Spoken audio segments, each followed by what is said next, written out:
जो बच्चे पढ़े थे इंडियन इंस्टीट्यूट ऑफ टेक्नोलॉजी से, जो आज यहाँ आके सीईओ बन चुके हैं, वो अपनी कंपनियों के सारी मैन्युफैक्चरिंग चाइना से बंद करके भारत ले जाना चाहते हैं।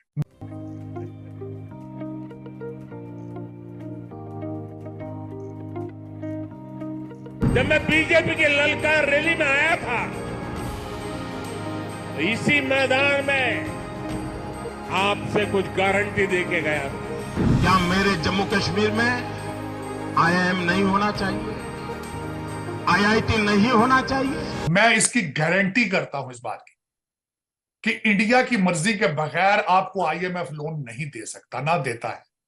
बल्कि इस वक्त मैं बता रहा हूं, आपके साथ अमेरिका बात भी नहीं करेगा भारत की मर्जी के बगैर, क्योंकि वो बिल्कुल इस वक्त रिलाय कर रहे हैं कि इंडिया उनके इंटरेस्ट को प्रोटेक्ट करेगा। हम लोग आज तक बहुत पुराना सिलेबस पढ़ा रहे हैं, लेकिन India with time with modern world change वो अपना सिलेबस चेंज कर लेता है। आईआईटी यानी कि इंडिया इंस्टीट्यूट ऑफ टेक्नोलॉजी अब दुनिया को एजुकेट करने जा रहा है। आईआईटी के कैंपसेस यूएई, अफ्रीका और कई ममालिक में खुलने जा रहे हैं। पाकिस्तान के अंदर हमारी जो केमिस्ट्री फिजिक्स जो हमने पढ़ी है वो एक एक्चुअली इंडियन ऑथर्स ने कॉपी की हुई है। बहुत ज़्यादा इंडियन ऑथर्स की हम कॉपी करते हैं, हम लोग अपना सिलेबस खुद जनरेट नहीं कर सकते। आईआईटी के खुद कई कैंपस दूसरे कंट्रीज, ऑलमोस्ट 11 कंट्रीज में उनके कैंपस खुल चुके हैं। मैं खुद बलूचिस्तान से बिलोंग करता हूँ। अगर मुझे हुआ बलूचिस्तान में कोई अच्छी सी यूनिवर्सिटी, अच्छी सी एजुकेशन होती तो मैं इतना दूर 700-800 किलोमीटर दूर क्यों आता? इंडिया का जो एजुकेशन सिस्टम है वो बहुत स्ट्रांग है, और ख़ास तौर पे जो हायर एजुकेशन सिस्टम है वो बहुत स्ट्रांग है। तो सबसे पहले उनकी एजुकेशन स्ट्रांग थी, फिर उनके यहाँ प्रोफेशनलिज्म बहुत है, फिर उनके वर्क एथिक्स बहुत स्ट्रांग हैं। ऐसे भी आपको मिसालें मिलती हैं कि हार्वर्ड से जो है वो हार्वर्ड में एडमिशन हो जाता है, आईआईटी में एडमिशन नहीं होता।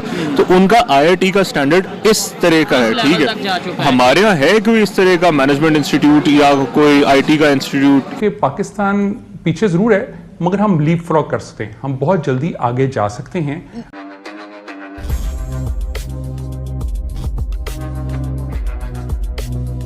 मेरे नज़दीक जो ज़्यादा फ़र्क है ना, वो मॉडर्नेसी में है, एक न्यूनेस में। हम लोग आज तक बहुत पुराना सिलेबस पढ़ा रहे हैं, लेकिन India with time with modern world change वो अपना सिलेबस चेंज कर लेता है। उसका बेनिफिट ये होता है कि जो बच्चे पाकिस्तान में पढ़ रहे हैं वो जब बाहर जाते हैं तो वो एक पुराने ज़माने की किताबें पढ़ के बाहर गए होते हैं। वो मॉडर्न एज के साथ कम्युनिकेट करना बाहर मुश्किल होता है उनके लिए। और जो इंडिया में है वो इंडिया में सिलेबस रिवीजन, और even we can say that कि पाकिस्तान के अंदर हमारी जो केमिस्ट्री फिजिक्स जो हमने पढ़ी है वो एक एक्चुअली इंडियन ऑथर्स ने कॉपी की हुई है। बहुत ज़्यादा इंडियन ऑथर्स की हम कॉपी करते हैं, हम लोग अपना सिलेबस खुद जनरेट नहीं कर सकते। खुद जनरेट करने की तरफ आएँ तो वो हमारा एक इस्लामिक मोड ऑफ स्टेट है, डॉक्टर हूद बॉय और वो सारे वो इख्तलाफ में आ जाते हैं हम लोग, तो इसलिए हम कभी मॉडर्नाइज हो ही नहीं पाए। लेकिन सर पाकिस्तान में आज भी 80% जो बुक्स हैं वो इंडियन ऑथर्स की ही पढ़ाई जाती हैं और स्टूडेंट पढ़ते भी हैं। तो और क्या करें, ये सब हम लोग इतनी लिबर्टी नहीं देते, अपने टीचर्स पे ट्रस्ट ही नहीं करते। का नाम? मोहम्मद उस्मान।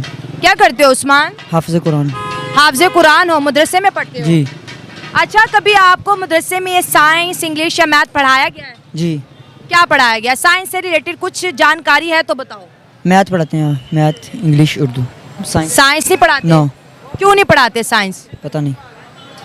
आपको साइंस से रिलेटेड कुछ भी नहीं पता? नहीं। किसी टेक्नोलॉजी का नहीं पता? नहीं। अच्छा बेटा, आप अगर मदरसे में पढ़ोगे, आज कंप्यूटर चलाना आता है? चलो ये बताओ। जी। क्या काम कर लेते हो कंप्यूटर पे? उस पर ना, वैसे लैपटॉप चलाता हूँ, लैपटॉप है पास। क्या करते हो लैपटॉप पे? बस तस्वीरें वगैरह बनाते हैं। मदरसे स्टूडेंट तस्वीरें बनाते हो? नहीं, मतलब कि जो फ्लैक्स बनानी है वो बनाते हैं, मदरसे की कोई फ्लैक्स बनानी है तो वो बनाते हैं। अच्छा, इंग्लिश पढ़ लेते हो? जी। किस क्लास के बुक्स आपने पढ़ी हुई हैं? 9 की पढ़ी हुई है। अच्छा, मदरसे के अंदर रहते हुए आपको इंडिया के बारे में क्या बताया जाता है? नहीं, हमें इंडिया के बारे में कोई नहीं पता। पाकिस्तान के बारे में कुछ बताया जाता है? जी। क्या बताया जाता है? कुरान की तालीम हमें सारी बताई जाती है। अच्छा, आप मौलाना लोगों को भी सुनते होंगे, इंसानों का चांद पर जाना एक जायज़ काम है या नाजायज़? ये नाजायज़ है। नाजायज़ काम है, चांद पे नहीं जाना चाहिए? नहीं। नहीं। और जो दुनिया जा रही है, दुनिया इसको तरक्की का नाम दे रही है, इस्लाम उसके बारे में क्या कहता है? इस्लाम से नहीं जायज़, क्योंकि चांद मेरे मालिक ने बनाया है, इस वजह से चांद पे नहीं जाना चाहिए। तो तो ज़मीन भी तो मालिक ने बनाई है, फिर ज़मीन पे हम क्यों रह रहे तो मेरे मालिक ने रहने के लिए बनाई है। और चांद मेरे मालिक ने बनाया। चांद सुबह से जाता है, शाम को नीचे आता है। इस वजह से चांद पे नहीं जाना चाहिए। ज़मीन तो मेरे मालिक ने रहने के लिए बनाई हुई है, इस वजह से। तो चांद भी तो मालिक ने हमारे लिए बनाया हुआ है ना? वो तो रोशनी के लिए बनाया मेरे मालिक ने, महबूब की वजह से। अब जैसे इंडिया गया है, वो चांद के ऊपर उतरा है, वो कह रहे हैं कि इसके अंदर से कीमती मेटल्स हैं, इसके अंदर से पानी है, यहाँ से चीज़ें जो हैं हम जो है यहाँ पे बेस बना सकते हैं, ये ज़मीन वालों के कोई काम आएगी। तो क्या वो गलत कर रहे हैं, उन्हें गुनाह मिलेगा? इंडिया कौन सा इस्लाम के मुताबिक काम करता है? इंडिया कोई नहीं इस्लाम के मुताबिक काम करता। वो तो मुसलमानों का बेड़ा गर्क करना चाहते हैं। वो कैसे? वो बेड़ा गर्क करना चाहते हैं। वो कहते हैं इस मुल्क में इस्लाम आ गया तो ये सलाउद्दीन यूबी ऐसे बातें करेंगे, कुरान की बातें करेंगे। वो इस मुल्क को कुरान को ख़त्म करने चाहते हैं। आजकल हमारे हुक्मरान इस तरह के हैं, वो कुरान को कहते हैं यहाँ से कुरान का नाम ही ना ले।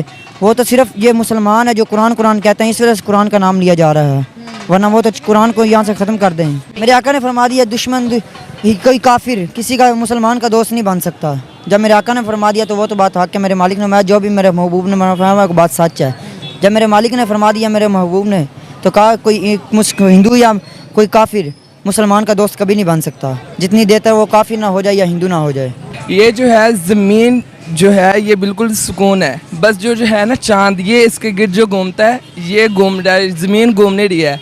तो फिर सूरज भी घूम रहा है ज़मीन के गिर्द? सूरज जो है ना हर दिन निकलता है और अपनी रोज़ाना के कहते हैं जो है होती है उसकी जहद, उससे ऊपर ऊपर बढ़ता जाता है। और ऐसे कहते हैं सूरज ये पूरी ज़मीन का गिर्द चक्कर लगाता है, जो है ज़मीन वो घूम नहीं रही। ये जो सूरज है ये इसके इर्द गिर्द घूम रहा है, जिसकी वजह से मौसम के कहते हैं ठंडा होता है, गर्म होता है। इसी तरह के कहते हैं आसमान दिनों का छोटा बड़ा होना, ये भी कहते हैं सूरज के साथ ही है। ये देखें मदरसा के बच्चे आज ऐसी बात बता गए हैं जो आइंस्टाइन भी नहीं बता के गया। सूरज ज़मीन के गिर्द घूम रहे हैं। हम समझते हैं कि सोलर सिस्टम में तमाम सितारे सूरज के गिर्द जो है रोटेट करते हैं, लेकिन उन्होंने कहा कि सूरज जो है घूमता है, सूरज डूब जाता है, सूरज निकल जाता है, ऐसे ही है। और दिन और रात कैसे बनते हैं, मौलाना क्या बताते हैं? दिन, क्योंकि दिन जो है ना ये सूरज के आने जाने से ही है। अल्लाह ताला की कुदरत में से उसने ये निज़ाम रखा है। जैसे ही जो सूरज है इसका गिर्द ख़त्म होता है तो वो नीचे मशरक़ की दूसरी जानिब चले जाता है। जिस तरह पाकिस्तान और इंडिया जिस तरह पाकिस्तान और इंग्लैंड है, और हमारी जो है पाकिस्तान के अंदर एक है। अगर सूरज डूब जाता है तो फिर पूरी दुनिया में अंधेरा हो जाता है ना? नहीं, क्या होता है? जहाँ से के कहते हैं सूरज चले जाता है वहाँ पर अंधेरा होता है, और जिस जगह जाता है वहाँ पर रोशनी होती है। मतलब सूरज घूम रहा है, बाकी दुनिया की कोई चीज़ नहीं घूम? नहीं, दुनिया जो है ना ज़मीन वो बिल्कुल रुकी हुई है और सूरज घूम रहा है। ज़मीन को किसने रोक रखा है, ये भी बताया होगा कारी साहब ने? नहीं, ये बाकायदा मैंने बुक पढ़ी थी, उसके अंदर ये मुझे डिटेल में। कौन सी बुक पढ़ी थी जिसमें बताया था कि ज़मीन नहीं घूमती है? मैंने साबित वकीत पढ़ी है, वो भी मौलाना लोगों की लिखी हुई? जी अल्हम्दुलिल्लाह, दावत इस्लामी की निशात है ये। आप जरा इधर, एक बड़ा अहम छोटा सा सवाल आपसे पूछूंगी, इधर आए मेरे साथ। जो है मैं आपसे और बात करूंगी, लेकिन छोटी सी बात ये है कि मदरसे बच्चे कहते हैं कि कारी साहब पढ़ाते हैं कि ज़मीन जो है बिल्कुल फ्लैट है, ये नहीं घूमती। कारी साहब ये पढ़ाते हैं कि ज़मीन फ्लैट है, ये नहीं घूमती। सूरज घूम रहा है, बाकी कोई चीज़ नहीं घूम रही। नहीं घूमती है, ये घूमती है।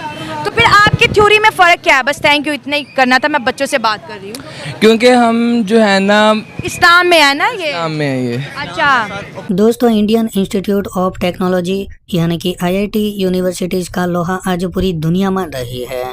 दोस्तों, दुनिया की बेहतरीन यूनिवर्सिटीज़ जैसे कि हार्वर्ड में भी एडमिशन मिलना मुमकिन है, लेकिन IIT में एडमिशन बहुत ज़्यादा टफ होता है। इस वक्त भारतीय जो भी दुनिया की बड़ी बड़ी कंपनी की टॉप पोजीशन पर बैठे हैं वो ज़्यादातर IIT या फिर IIM से पढ़कर निकले हैं।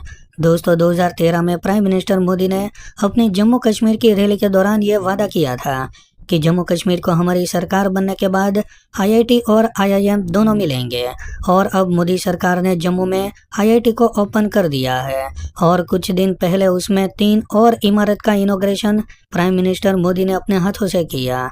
और इस दौरान प्राइम मिनिस्टर मोदी ने 2013 में उसने जो वादा किया था वो भी देश की जनता को याद दिलाया, और कहा कि हम जो वादा करते हैं वो निभाते भी हैं। अब दोस्तों, कश्मीर का सर्वांगी विकास हो रहा है, चाहे इंफ्रास्ट्रक्चर की बात हो या फिर एजुकेशन सिस्टम की।